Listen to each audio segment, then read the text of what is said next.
नमस्कार फ्रेंड्स, मी doctor Sayali Bajad. Welcome to my YouTube channel. तर आज आपण हीट रॅश म्हणजेच घामोळे याबद्दल बोलूया.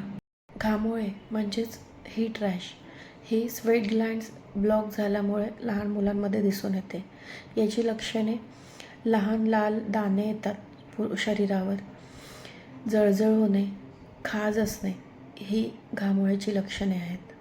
ही लक्षणे तुम्हाला घाम जास्त येणाऱ्या बॉडी पार्ट्सवर दिसून येतील, जसं की छाती, मान, पाठ, अंडरआर्म्स यासारख्या ठिकाणी जास्ती तुम्हाला बघायला मिळेल.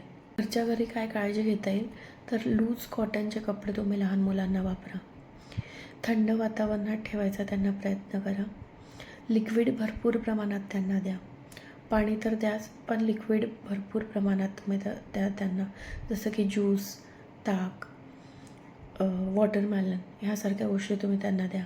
दिवसातून 2 ते 3दा कोमट किंवा थंड पाण्याने त्यांना आंघोळ घाला. त्वचा स्वच्छ आणि कोरडी ठेवा. थिक मॉइश्चरायझर्स, तेल ह्यासारख्या गोष्टी अवॉइड करा. टाईट कपडे किंवा घाम न शोषणारे कपडे मुलांना अजिबात नका घालू. जास्त पावडर नका वापरू. पावडर वापरल्याने पोर्स ब्लॉक होतात आणि त्यामुळे घामोळे येतात. मुलांना नखाने खाजवू देऊ नका रॅश आले तर.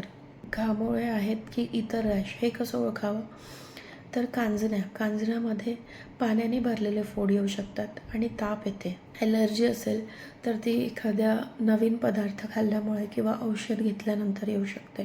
फंगल इन्फेक्शनमध्ये गोल डाग येतात आणि त्याचे बॉर्डर असते.